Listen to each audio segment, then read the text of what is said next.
him from the Capitol, from the mob trying to kill him.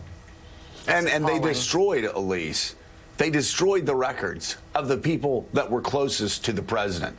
They destroyed the records of the people who work for the United States government that was around the guy that was running a fascist takeover of the United States government to get their text messages, to get the information on the inside, what was going on while this fascist attempt to overthrow American democracy was playing out, while it was planned on the 5th and while it was playing out on the 6th. I mean, everybody in Washington knew the import of those records, of those 2 days, the importance of getting everything together on January 5th and 6th. This is just on its face. It's bad faith, and I can't believe if they're ignoring a request from Congress. I can't believe if they're destroying documents despite what an inspector general is asking, that there aren't criminal charges attached to this. Joe, I'm just not going to dismiss at hand, though, the possibility that the government is just completely broken and can't do anything right here. You look at just how bumbling and idiot, this is just idiocracy, that a couple of days after something as huge as January 6th, that they go ahead with this planned migration.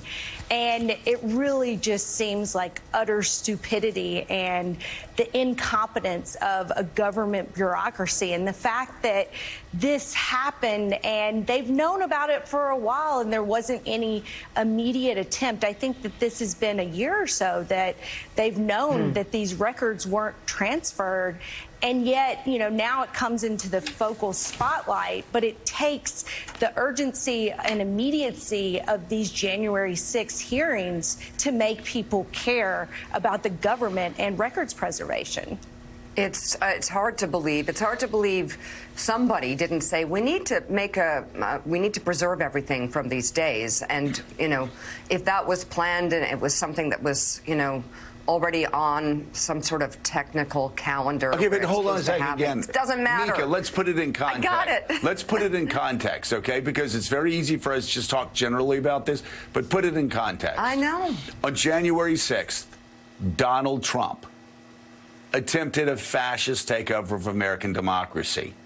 On January 6th, Secret Service members were ordered by him to go up to the Capitol so he could take part in a fascist takeover of American democracy. Where violence was underway.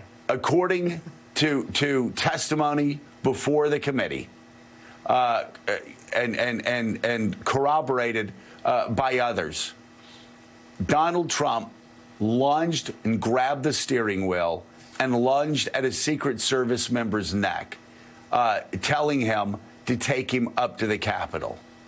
And that was known within Secret Service circles. And now, of course, the Trumpers who he put in place in the Secret Service to politicize the Secret Service, as Washington Post Carol Leonnig reports all the time, now they're denying it. I mean, they've lied about so many other things in the past for Donald Trump, so no, everybody knows they're lying. But now we're supposed to think that when we have text messages that would back this up from the Secret Service, we're supposed to think it was just a bureaucratic snafu. No, sorry, it doesn't work that way. No, it's too. They knew. Again, this was like the days after Pearl Harbor. It's like the days after Pearl Harbor. The people running radar burning all their documents at the base there. No, nobody would believe that was a bureaucratic snafu. It was the destruction of documents that could help us better understand what unfolded as a president who had been defeated at the polls was attempting a fascist takeover of American democracy. Was having a huge fit.